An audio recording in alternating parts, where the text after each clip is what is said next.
Yeah. Where did we meet? Huh. You mean online?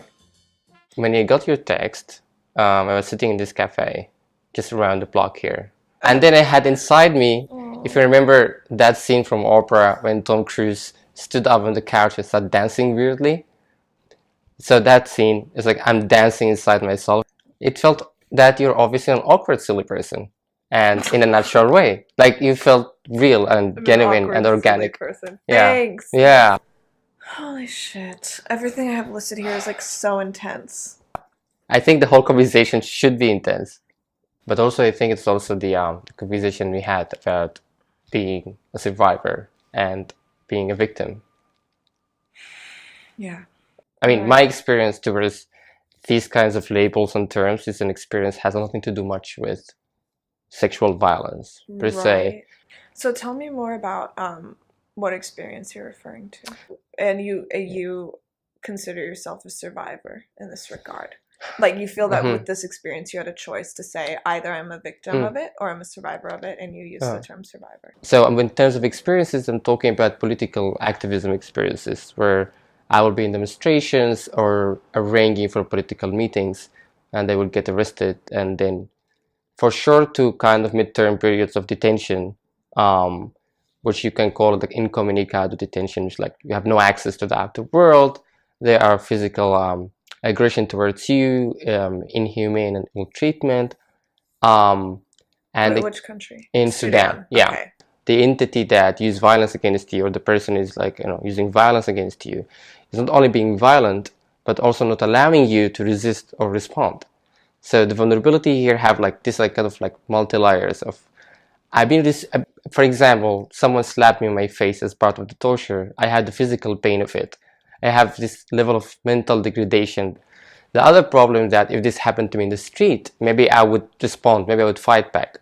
But I'm there tied in even sometimes I'm not even tied or in handcuffs. It's just my mind just telling me that the consequences. Yeah, I shouldn't. Yeah. If you did.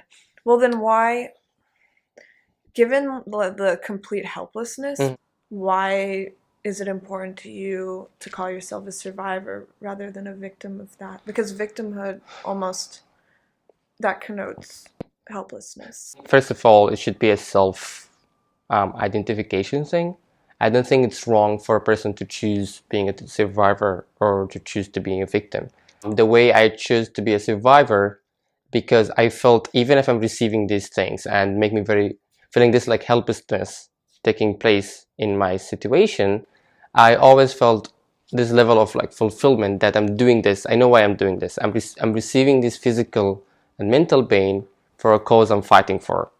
So it's not necessarily I feel useless. I feel like very vulnerable in that sense. Because you, by being imprisoned for these reasons, you're actively resisting. I'm pretty sure the answer will be yes, but were the people who are actively beating you, or they're beholden to some other power. Of course. And so they're being oppressed as well in carrying out that mission. Yeah. I have met people who somehow contributed to my detention there, out of the detention context, years after. Like ran into on the street. Ran into them in the street. I saw this person and he just immediately realized me. But there's something there with the eye contact we shared, or his failure to maintain eye contact with me made me feel more curious to stand up there and talk to him. And I said hi and asked him if he knows me, and he said yes, but then he immediately said, "I'm so happy to see that you're doing good." He barely till the end of the conversation he maintained an eye contact with me, and that just immediately made me feel I'm powerful. He did not. He did not. He was obviously like shading away. But was any part of you looking, like, was the goal of that interaction for you to achieve power, or were you hoping for some sort of connection or solidarity? It's actually, I think there's a high level of curiosity. Means like I just wanted to know what happened to him. Right. Immediately, he sat on the ground. There's a small rock. I remember in the street, and he sat there and was holding a plastic bag of fruits. I think, yeah. I started smoking, and I asked him if he wants a cigarette. I could see he started like having a bit like I could start to see the tears somehow in his eyes. He was trying to hide them from me. And the first sentence he said to me, "You were right." I was like, "What do you mean?" And he actually told me that every time he would like be around us, for him that it was a way kind of like, so it was the way he was doing things when he started seeing people start beating us.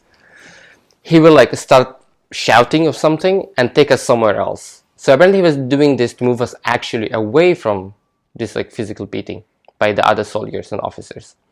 And he said that he would realize every time seeing us there.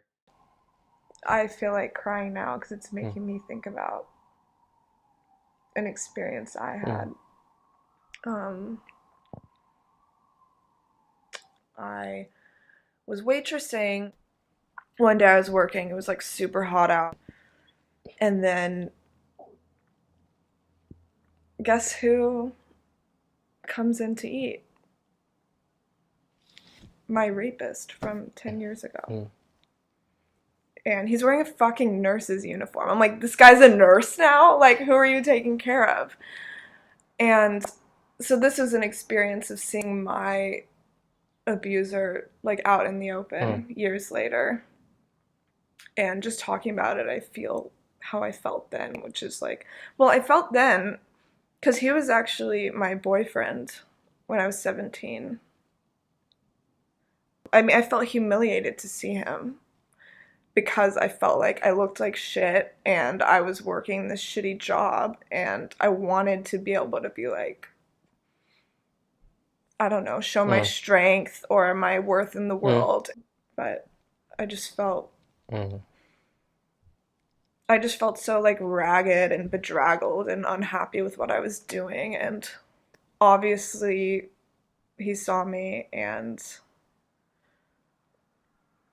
just saw me looking like a scared little girl, but also like a hag in a way. But I had to take care of tables right by his, and so I was getting my colleagues to like deliver drinks to that table and whatnot, and it was just so obvious that I was hiding. Yeah, I just felt really helpless. I just completely avoided him. But I don't think it's by any means it's about you being defeated. It's about that circumstances didn't put you in the right place for the confrontation. Yeah. And probably if you went to the confrontation, you wouldn't feel what you want actually to feel. Probably. It just makes me so angry because I feel like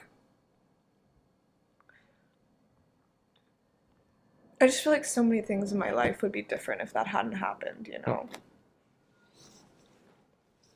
And it wasn't even the experience itself because like in our society, there's like a spectrum of consent and abuse. I think people are very binary, like rape or not rape, when that is not genuine. And the baseline, like normal behavior between men and women is kind of non-consensual. Yeah. Generally. Like toxic masculinity is rampant, you know? So being raped by him was not like some serious like puncture, you know? And it wasn't until years later that I was like, oh, yeah, he raped me, yeah. But so the event itself was not so horrible. It was the isolation I felt when my friends did not trust my experience or believe me, or would say things like, I actually had a friend who was like, oh, well, I mean, he's Latino, so like he doesn't know, essentially. I mean, that's very offensive, obviously, for her to say that, like both toward me and toward him. Yeah, exactly. But I think she's right to bring up culture and like and racial dynamics when it comes to like how you achieve consent when you have sex with people. We need not to dismiss the differences between communities and context. Different communities have different approaches towards what sex means, of how we communicate about sex. However, we shouldn't assume that we are different because they have different cultures. We need to Like, we need to have this conversation. We need to allow people from different communities to be represented. We don't want this to end up being, an elite-wide conversation about progression. This conversation has to involve everyone, every community, that the next time when like someone tells a story about a Latino man, no one would just say, well, because they've been raised like that, coming from such a kind of a blind assumption. Because maybe they will figure out, no, maybe there are different norms. Maybe he's just like that. It's not because his culture. And at any rate, culture should not be an excuse for someone to mischief or misconduct by any means. This shouldn't be allowed by any sense.